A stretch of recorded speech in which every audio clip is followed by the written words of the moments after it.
امروز جمعه هست، یکی از بهترین روزهای خداوند. روز جمعه هدیه‌ای است از جانب پروردگار برای امت محمد صلی الله علیه و سلم. خداوند ما و شما را دوست داشته، هدیه‌ای یکی از بهترین روزهای خداوند عطا فرموده. روز جمعه هدیه‌ای است از جانب پروردگار برای امت محمد صلی الله علیه و سلم.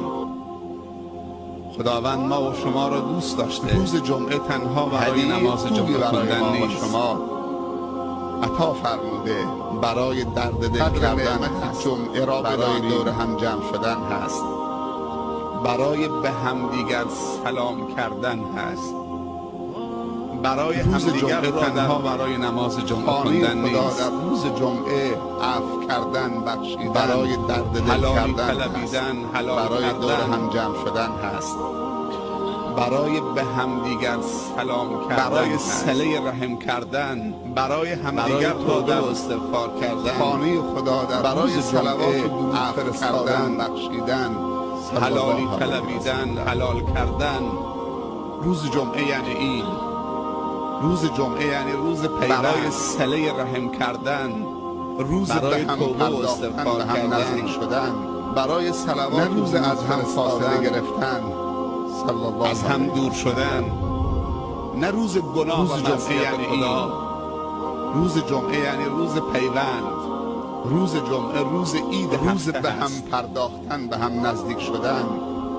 در روز از هم فاصله گرفتن، واقعی تحقق، از هم دور شدن، نه روز گناه و معصیت. همه از روز عید بهره مند بشن. فقیر احساس کمبود روز جمعه روز عید هفته هست. ضعیف احساس ضعف نکنه. در روز عید باید خوشحالی واقعی تحقق پیدا بکنه. برادر مسلمان همه از روز عید بهره مند نکنه. فقیر در جامعه اسلامی در روز جمعه و روز عید ضعیف احساس ضعف نکنه. یتیم احساس بی‌پدری نکنه. چه روز ارزشمندی خداوند برای ما قرار داده. برادر مسلمان احساس تنهایی و دوری نکنه.